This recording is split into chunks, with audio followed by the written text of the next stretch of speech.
Assalamualaikum. Kali ini saya akan memberikan tutorial singkat tentang perbedaan dan persamaan penggunaan rumus depresiasi, yaitu amorling dan amordekreg. Untuk artikel selengkapnya berkaitan dengan penggunaan amorling dan amordekreg ini, Anda bisa pelajari artikel selengkapnya di blog saya, yaitu di https://mujiamianto.blogspot.com. Linknya ada di bawah video ini. Nah, di sini saya hanya akan memberikan contoh soal sederhana tentang penggunaan kedua rumus ini disertai apakah persamaan dan perbedaannya. Nah, di sini ada soal berbentuk teks, kemudian di bawahnya sudah saya buatkan poin-poin dari soalnya. Ini semata-mata untuk mempersingkat waktu video. Nah, langsung saja. Mesin packing dibeli pada tanggal 5 Mei 2021 seharga 200 juta. Nah, di sini sudah tulis aset mesinnya 200 juta, kemudian tanggal pembeliannya 5 Mei 2021. Diperkirakan nilai mesin setelah 10 tahun sebesar 50 juta. Jadi total periode depresiasinya ada 10 tahun. Kemudian sisanya atau residunya sebesar 50 juta rupiah.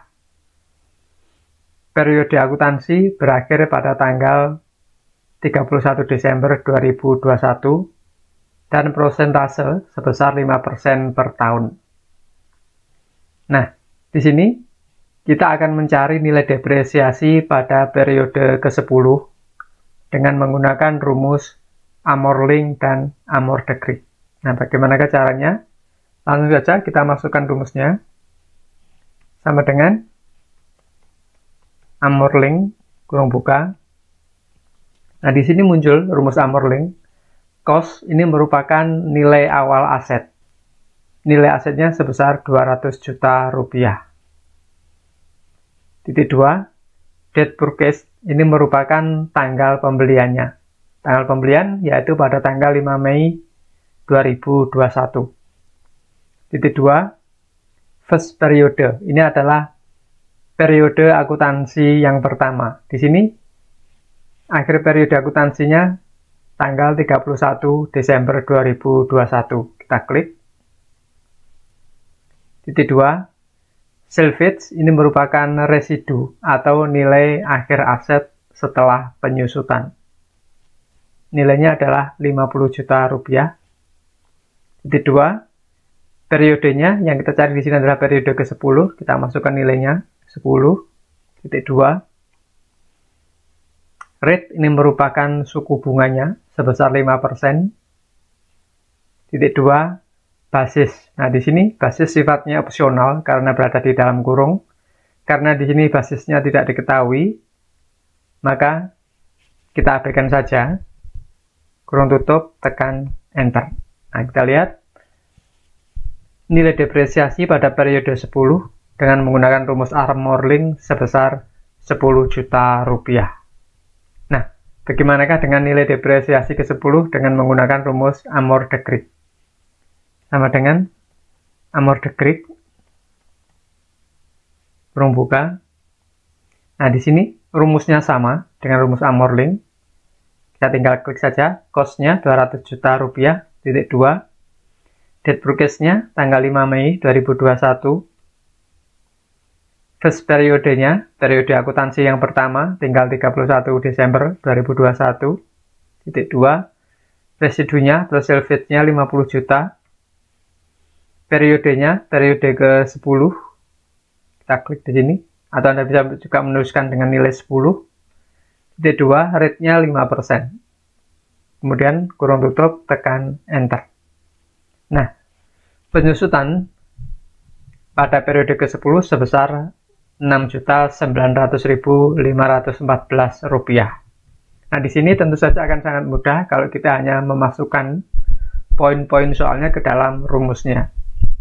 Untuk itu, untuk memperjelas pemahaman Anda tentang penggunaan kedua rumus ini, akan kita masukkan tabel simulasi. Jadi di sini ada dua tabel. Tabel yang pertama ini berbentuk depresiasi amorling dan yang sebelah kanan berbentuk depresiasi amordekreg. Nah, di sini nanti akan terlihat bagaimanakah pergerakan penyusutan setiap periodenya. Nah, yang perlu Anda ingat, pertama yaitu mengenai periodenya di sini, selalu dimulai dari angka 0. Karena apa? Perhitungan Amorling dan Amor-de-Grieck menggunakan sistem prorata. Nah, mungkin Anda yang bertanya, apakah sistem prorata itu? Sistem prorata ini perhitungannya dimulai dari pada saat pembelian aset. Nah, di sini pembeliannya tanggal 5 Mei 2021, dihitung sampai dengan tanggal terakhir pada periode akuntansi yang pertama.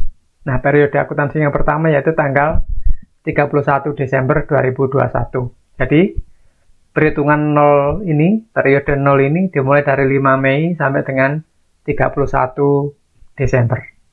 Nah, selanjutnya untuk periode yang pertama, kedua, ketiga, dan seterusnya, itu dalam satu periode akuntansi. Jadi per tanggal 31 Desember 2021, 2022, 2023, dan seterusnya. Nah, coba kita masukkan rumus Amorling-nya. Rumusnya sama dengan Amorling kurung buka. Langsung saja, cost-nya, nilai awal aset 200 juta rupiah. Nah, di sini saya gunakan alamat absolut, jadi tekan F4. Kenapa saya gunakan alamat absolut? Karena nanti akan kita copy ke bawah. Titik 2, date forecast-nya juga demikian. Kita gunakan alamat sel absolut semuanya. Titik 2, terus periodenya 31 Desember 2021, tekan F4. Titik 2, sell-nya 50 juta, tekan F4 juga. Titik 2, nah periodenya di sini kita tinggal klik saja di kolom periode, yaitu nilainya 0, di sel F12. Titik 2, rate-nya 5%. Kemudian kurung tutup, tekan Enter. Nah, untuk residu, ini merupakan pengurangan antara aset awal mesin sebesar 200 juta rupiah dikurangi dengan nilai penyusutan sebesar 6.555.556 rupiah. Nah, kemudian rumus Amorling yang periode 0 ini kita copy saja periode pertama. Nah, untuk residu yang periode pertama di sini, ini merupakan pengurangan antara residu periode ke-0 ini sebesar 193 juta sekian ini dikurangi dengan nilai depresiasi atau nilai penyusutannya sebesar 10 juta rupiah. Kita klik, tekan Enter. Nah, selanjutnya kita tinggal copy saja ke bawah.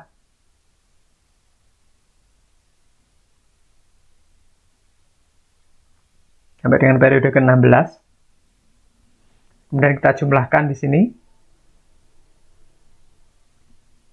Pilih auto sum. Nah, maka total penyusutan selama 15 tahun sebesar 150 juta rupiah. Nah, ini apabila kita jumlahkan dengan residunya sebesar 50 juta rupiah, maka jawabannya match, yaitu sebesar nilai aset mesin, yaitu 200 juta rupiah. Nah, bagaimana dengan Amor-de-Grieck? Kita masukkan rumusnya sama dengan Amor-de-Grieck kurung buka. Kita klik saja, tekan F4 agar alamat selnya absolut, karena nanti akan kita copy ke bawah. Date forecast-nya juga demikian, tekan F4. Titik 2, first periodenya, periode akuntansi yang pertama, 31 Desember ini,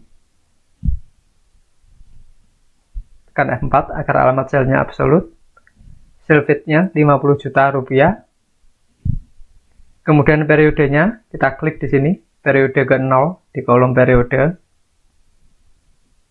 Titik 2, rate-nya sebesar 5%. Jangan lupa tekan F4. Kurung tutup, tekan Enter.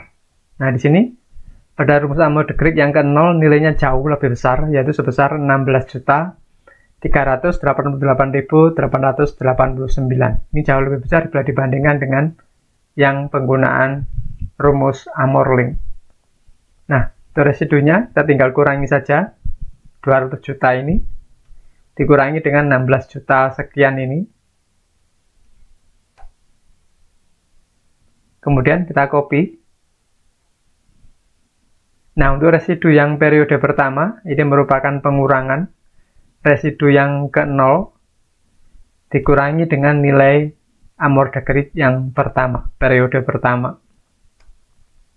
Selanjutnya, kita tinggal copy saja ke bawah.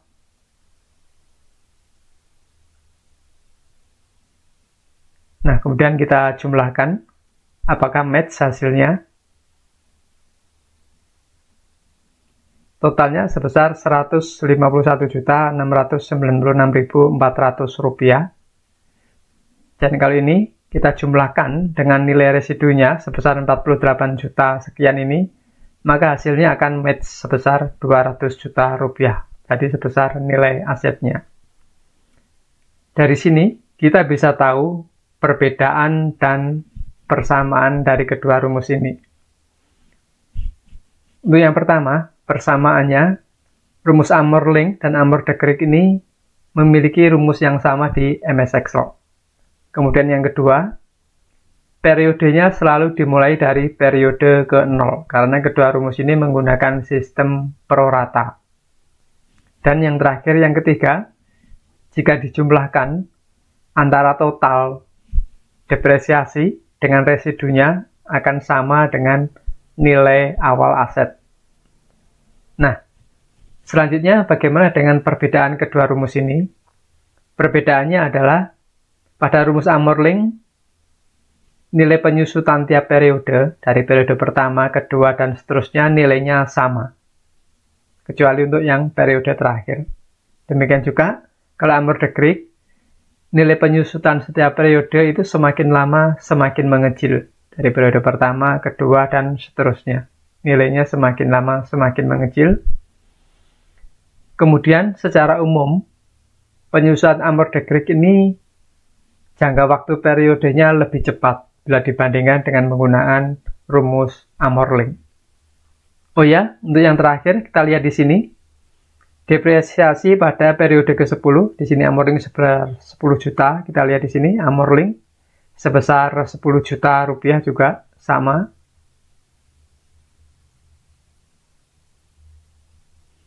Kemudian untuk yang Amortagridnya pada periode ke-10 kita lihat di sini 6.900.514 rupiah. Jadi sama dengan rumus yang di sini 6.900.514 rupiah. Sekian penjelasan singkatnya. Terima kasih. Wassalamualaikum warahmatullahi wabarakatuh.